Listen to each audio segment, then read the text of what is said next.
Hello everyone, welcome to my channel. My name is Xony, and today we're going to have some more stories from Reddit. But before we start, it would be so much appreciated if you would subscribe to my channel, like the video if you enjoy it, and maybe leave a comment down below. These simple clicks would mean a lot to the future of this channel and really reward the effort that I put in every day. And now, without further ado, let's go. Now let's get into today's stories to find out what happened. I 32 wasn't good enough for my wife 36. I still don't know why, and it still bothers me today. We were married for 9 years when my wife went from a happy, outgoing, communicative woman to a completely shut down and gloomy individual. She mentioned that she was having trouble finding purpose in life. She really enjoyed fitness and working out, so she did work at a gym as a trainer for a while, but suddenly quit after one of her students insulted her and said she didn't know what was good for them. She didn't want to work for a large corporation and couldn't find any shops to work at. Before I knew it, she stopped taking care of herself. She didn't want to exercise and started overindulging in edible treats she would normally limit herself with. But then just as quickly as it happened, it started to reverse. My wife didn't tell me anything different other than she was starting to feel better. I thought that was great and asked her what caused her mind to change. At first, she said she didn't know, but then she said she started to realize that animals lived their life even without knowing their purpose, so she could do the same. That seemed fine to me. Around the same time, she adopted 2 cats. She started exercising again to take off the 10 pounds she gained, and she started doing her hair and makeup each day. Even though she wasn't going anywhere that I knew of, I made sure to compliment her and offer her encouragement. I brought home cat toys and treats along with flowers for her. I did everything I could to support her and be her husband. It wasn't enough. One night I brought work papers home to work on, and the next day I forgot to bring them back to the office. So I returned home. 3 hours after I went to work, there was an awfully nice car parked in her driveway. My heart started racing instantly. I didn't recognize it, so I knew someone was visiting my wife. I parked behind this mystery car to block them and then ran into the garage. I closed the sliding garage door to slow down anyone trying to escape. I really was thinking about the worst case scenario. After I entered the house, I made sure the front and back door were locked, too. I went downstairs to our gaming basement, as we called it. As I came down the stairs, I saw them scrambling to stop doing what they were doing. One of them was my wife, and the other was a man I saw once before. I saw him at my wife's cousin's funeral a month ago, right before my wife's outlook on life changed for the better. Was this guy blood related to my wife? I didn't know they were both naked. AP grabbed his clothes and dug behind a stack of boxes to get dressed. My wife wrapped a blanket around her, sat on the couch, and faceplanted into a pail of discreet. I asked loudly what the hell was happening right now, and my wife just asked me what I was doing back home. I asked if that was really important when I just found her screwing another man and quickly followed up by asking who the hell he was. She said he was Alan, but we'll just call him AP. They met at the funeral we went to, and they weren't going to have intimate. They were just going to make out for some innocent fun. I was so offended and disgusted with her at this moment. Why did she think that was even okay? Why did she want to do this? And did she take me for a fool? It was obvious to me they were having intimate. When I came down the steps, and I was sure this wasn't the first time he was in her house, I decided to bluff. I told her I installed discreet security cameras outside her house 4 months ago. I shouted to AP, who was still hiding, and asked him if he'd been to my house before this. He was extremely nervous when he replied, telling me he didn't want any trouble and would prefer to stay out of it. I screamed that he was involved with my wife, so apparently he couldn't stay out of it. I asked him again if he was in my house before, and he said he would tell me whatever I wanted to know if I came with him outside to his car. My wife screamed for him not to tell him anything, which was the first admission that she wasn't telling me the truth. I looked at her with fury in my eyes. I couldn't help it. I'm so glad I didn't completely snap and go crazy or anything. I agreed to AP terms and went with him outside. He couldn't have been older than 24, so he was at least 12 years younger than my wife. On the way out, I locked my wife in the basement. I had to shut the door really quickly because of how close she was to following us and protesting. I didn't want her to interrupt us at all. When we got outside, AP was very discouraged to see that his car was blocked in.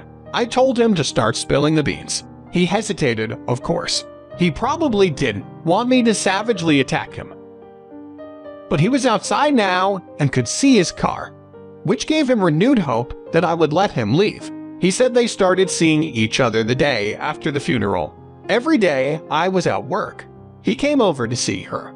He said at first it didn't go beyond just being friends and playing video games. But then my wife started coming on to him. She would ask him how she looked and stuff like that, until they finally ended up doing it. I couldn't help it. I started crying. I asked him why. He said he only ever had a sexual relationship once before, so it was hard for him not to give in. He knew she was married and knew who I was, but he was excited she liked him. I said that was enough explanation. I thanked him for telling me the truth like a man. I moved my car so he could leave.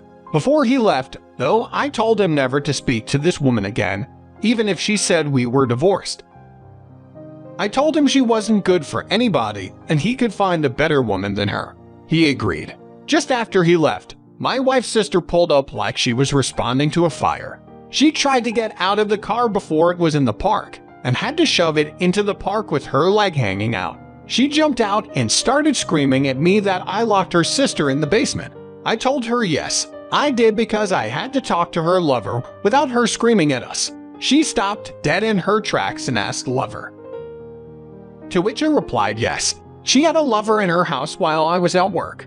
Since I had time to talk with him alone, he told me they'd been sleeping together for weeks before I found them today. She was speechless. Just then her phone started ringing. It was my wife. She asked me if we could go get her, and I said yes. We went and unlocked it and she barged in looking like a wild animal. When she stopped screaming, she realized her sister was much calmer than she expected. Her sister asked her if she was cheating on me, and my wife just rolled her eyes and asked if we were serious. Her sister told her to stop playing dumb and be honest because it is not okay for her to be cheating on me. My wife was speechless and annoyed. She finally said they did have intimate. I let her know that AP told me everything before he left. She just stood there looking like an idiot with her mouth hanging open. I told her I saw him on top of her doing the motion and I didn't need her admission. I just wanted a divorce. She did a double take and asked me why, like she didn't already know. Her sister went upstairs to start packing her stuff. My wife's face was pale and her makeup was smeared. By the time her sister persuaded her to get in her car and stay at her house for a while, she could not believe her life was changing and she was caught. I could tell she never really considered the possibility or consequences of me catching her in the act.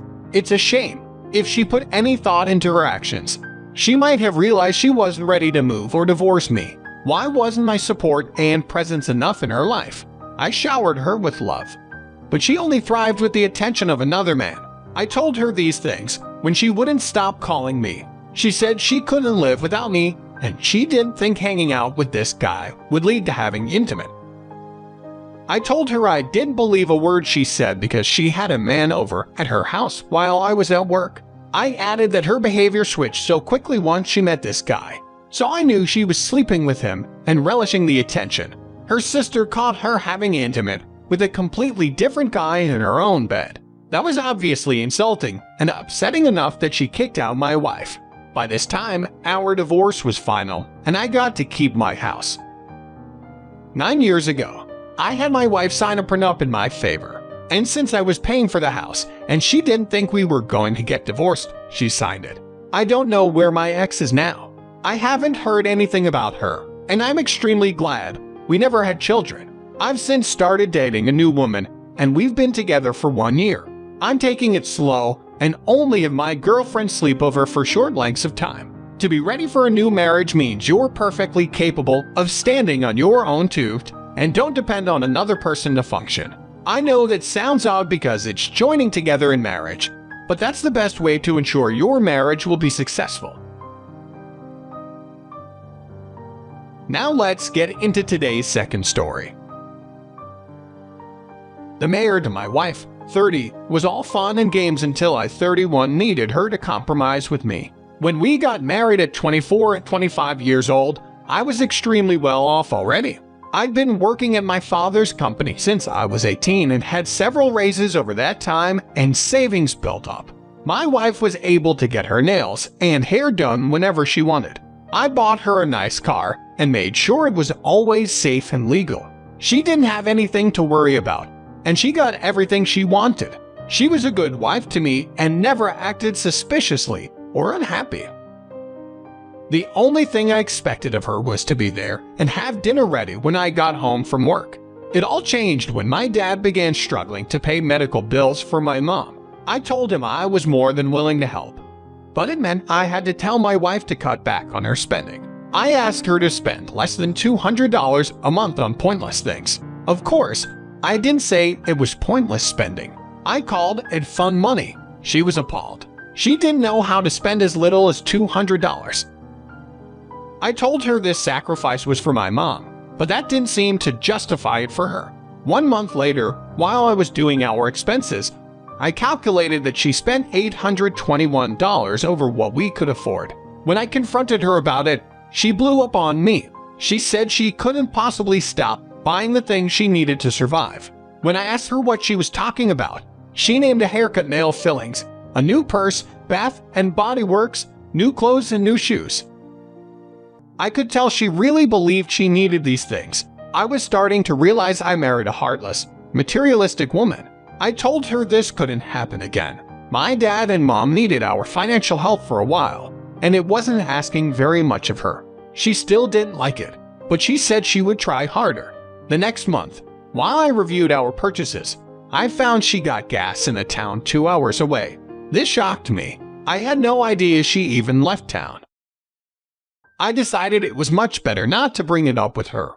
Instead, I got a GPS tracker and put it on her car. I was going to accumulate proof that she was using my money to see someone behind my back. Surprisingly, that month, her spending decreased from $821 over to only $305 over. Still bad, but she tried.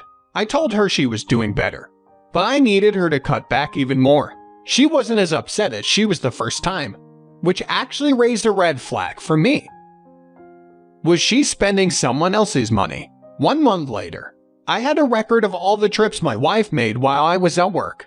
There was a lot of shopping in a town that was 2.5 hours away. It didn't make sense because her spending was way down, only $168 total. What was happening? That's when I discovered she made trips to a specific neighborhood address 2.5 hours away. She visited this address and places near it on 10 days out of the month. On 5 other days, when she went shopping in our area but didn't spend any money. How was that possible? I knew at this point she had to be seeing someone else, someone that provided money. My wife was pretty simple-minded, and her password for everything was the same for years. I finally caved in and got into her phone while she slept. I found a secret messaging app which involved text conversation with someone programmed as lover. How disturbing. My heart was pounding. I read their conversation, which started 2.5 months ago.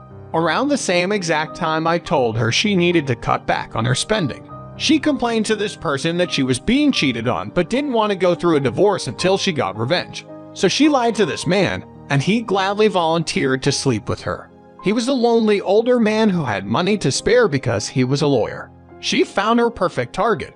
They sent each other pictures of private areas, and she thanked him for treating her to things. In response to that, he thanked her for the intimate. I can't tell you how mad I was. I never felt this level of betrayal. I woke her up and demanded she leave the house. She was shocked and offended, but all I had to do was throw her phone outside and she followed it. I locked all the doors and threw her car keys out the window. I shouted that she was lucky I even let her take the car because I bought it. She was crying and making excuses. I told her I saw everything she said to her lover, noticed the change in her spending habits, and had her GPS location throughout the month. She had the nerve to be upset with me. She screamed outside my house for an hour before she finally got in her car and drove away. The GPS showed she went to AP. I filed for divorce, and before it was even finalized, AP told her he didn't want her to live with him. He wasn't ready for a serious relationship. He just wanted to have some fun. I knew this because my wife confided in her pastor when she was homeless and begging the church for money. He was confused because as far as he knew, we were still married. While begging for money, she asked him to pray for her. I think she needs more than prayer. Word got around in our church and a single lady approached me and asked me on a date. Shortly after that, the divorce was final and my wife only got to keep her car. Everything else was mine. Due to the proof I had against her, my mom managed to recover from her health issues, and my income went back to normal in less than a year. That was the best part. Out of all of this, I made sure to tell my ex that she left me because she was materialistic and impatient. I hope my story encourages everyone to be hopeful in the face of betrayal. Life goes on even if it doesn't involve that person anymore. Also, don't fall for any materialistic girls, because they have a lot of growing up to do.